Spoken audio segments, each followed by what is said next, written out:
Six-shot MA here with a couple of Smith Wesson 28-2 Highway Patrolman. This is going to be more of a brief video, or I'm going to try to keep it brief, seeing as how my last video was about 20 minutes long. My apologies for that. So I'll try to be more short-winded, but I'm going to go over a little bit of the short amount of the history, kind of the features, and what I like about the firearm. This being the two firearms. So, the Smith Wesson 28-2 Highway Patrolman. The Model 28, first year of production being 1954, prior to it even being called the Model 28. That happening in 1957. But the first year of production being 1954, and the last being 1986. Obviously, this is kind of the brother to the Model 27, which the Model 27 production being 1935, or first year of production being 1935 as the registered Magnum, aka the first .357 chambered revolver. The Model 28 was created to fill a role as a more economic or budget-friendly version of the Model 27. It was tailored more for service and duty use and was not quite as pretty or aesthetic, I guess you could say. First being with the dull bluing here as opposed to the high polish on the bluing of the Model 27. It had some less target focus features compared to the 27. I know a lot of 27s had target hammer, target trigger, target grips. Obviously, this one having some end frame target stocks on it, and this one having some Packmeyers. But so it does not have target hammer, target trigger, and a lot don't have target grips. Most of them came with the service style panel grips. There's also no checkering on the top strap here on the sides, as well as the rear sight leaf. And yeah, like I said, just overall slightly less aesthetically pleasing, but obviously just as effective.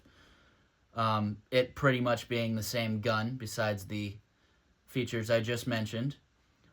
It being the same frame size, the end frame, with also a 6-shot 357 chambering. It was available here, as you can see, in just 4-inch and 6-inch models, both having the tapered barrel, tapered and pinned. And as well as the cylinder being fluted and recessed, as you can see. Can't see it from the side because the chambering there is recessed.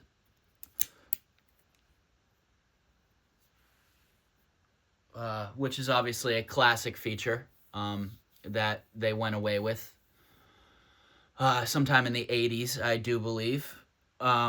So yeah, like I said, pinned, tapered, recessed. The only difference on my two iterations here being that this one is the 4-inch, this one is the 6-inch, this one's got the Packmeyer grips, and this one's got the end frame target style grips.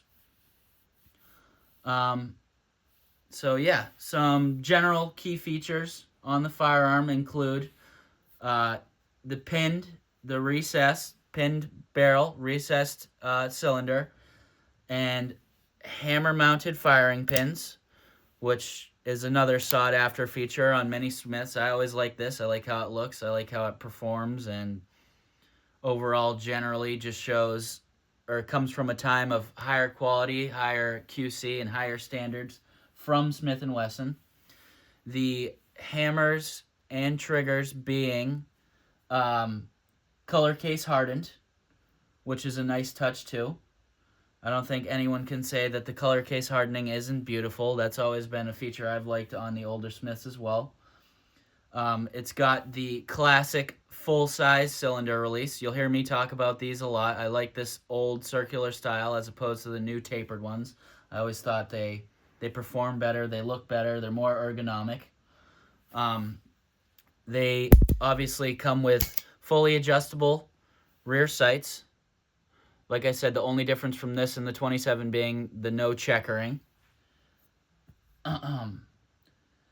They have a checkered rear and front. You won't be able to see it with either of these grips, but tang, checkered rear tang, as well as the checkered front. You're not going to be able to tell with either of the grip styles that I have on here. But yeah, and before we go any farther, I forgot to mention, all these are snap caps in both firearms. There's 6 snap caps in there and 6 snap caps in here, so we're safe to do dry firing and things alike. Oh, where were we? So there are grooves on these triggers, the service style groove trigger, as well as obvious checkering on the service hammers, like with all Smiths, very similar checkering and the groove triggers. One thing I will say, which doesn't matter, but I've always been a smooth trigger guy compared to the checkered, or the grooved, but that is just a matter of personal opinion. And the Smith Wesson logo, as you can see here, at this time was still stamped on the starboard side of the frame, bigger than when they made it on the port side of the frame, which made it a little bit smaller. And that's another personal preference I've always had, is the ones on this side of the frame. I don't know why that is, but like I said, a lot of these features I'm mentioning come from an era of Smith & Wesson have higher quality control, and overall, I think a more deep passion for having the firearms that left their factory actually be something that someone would want to hold on to and be proud to own. There is the shrouded cylinder release here with a non-full underlug. Obviously, on this 4-inch barrel, the underlug, goes almost to the end of the barrel, about a half-inch short of it, 3/4 of an inch short. But on this 6-inch model, it being only about half the length of the barrel. As you can see, the underlug shrouds the cylinder release, or not the cylinder release, my bad, the ejector, ejection. God, I'm just gonna move on. Good Lord. So obviously these also come standard with the tapered barrel, which, as I understand, are kind of like a fingerprint or a snowflake. None of them are quite the same because they were all handcrafted by the Smith & Wesson employees. And I'm just going to kind of show you a little bit here. I think the one on my 4-inch is slightly more pronounced than the one on the 6-inch. I don't know if you'll be able to tell there, but the tapered barrel. I'll flip over the sides that they're on. Let me do back flips here.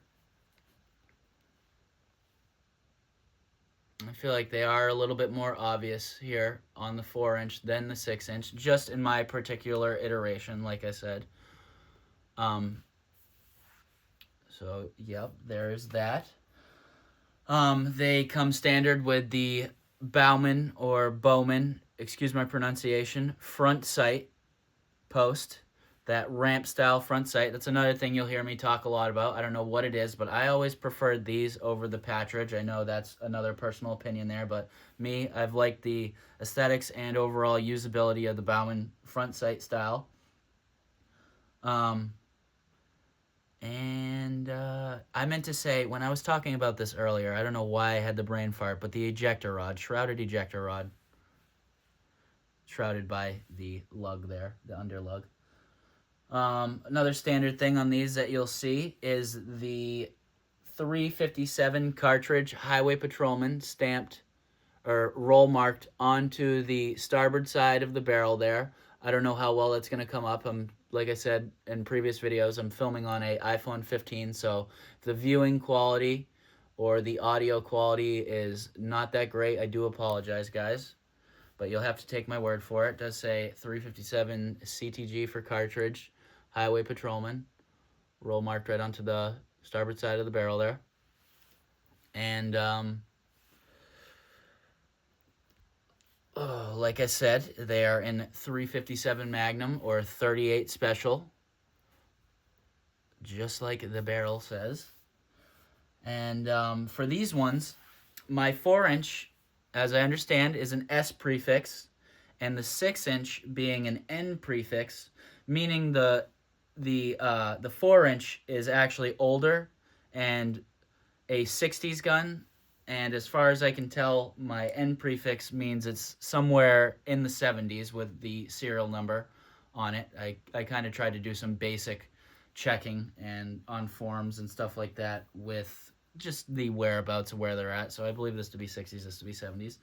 Going onward, before I talk about things that I like, I got through all the features that I wanted to mention and the brief history. But before I talk about things that I like, guys, I am kind of thinking that maybe I don't need two of these. I tried really hard and sought after a beautiful 6-inch one, and I ended up having this 4-inch fall into my hands for only about a third of the price as this 6-inch one. So now I want to just ask you guys in the comment section, without the grips involved, because regardless of which one I were to keep, I would keep these grips. So not having the grips in mind, which one of these two would you rather have? Because I'm starting to lean towards, I've always been longer barrel revolver guy. I don't know why that is, but I'm starting to lean towards maybe the 4-inch. Now, both of these are in pretty excellent condition, as you will see. And the balance on both of them is great. I don't think there's anything about either of these firearms I don't like. So just kind of let me know what you think on the condition here. I think both being very similar. And which one would you guys prefer to have? Because not like it's anyone's business but my own, but I'm thinking with these I have a few revolvers that I have duplicates of. This one being one of the ones where I'll probably in the future maybe get rid of one of the two. So that is the 6-inch. I'm sorry if it doesn't translate well onto camera, but just kind of giving you guys a brief showing of kind of the quality and the looks of where they're at. And like I said, mind you, don't take the grips into consideration, because which one stays with me is getting those target grips regardless. Not that I don't like the Packmeyers, but I definitely don't like them as much as these end-frame target style grips. I've always been a big fan of all the target style cutouts with the speed loader, or the target style stocks with the speed loader cutout and whatever else. So yeah, just a brief little synapse of things that I like, obviously in general, them being end frame, which is obviously heavy duty and built to last, especially in 357. The end frame ended up being a 44 Magnum chambering, or what Smith Wesson chose to chamber 44 Magnum on the frame size. A lot of these ended up being in 44 Magnum once that came along. But I think there's a lot of meat here on the cylinder for a 357. I like that. A decent amount on the barrel itself, and definitely on the forcing cone, which I like that. These things are definitely built to last, and I'll never complain about that. I've always kind of preferred the larger frame sizes to the smaller ones, though I understand they all have their place and time.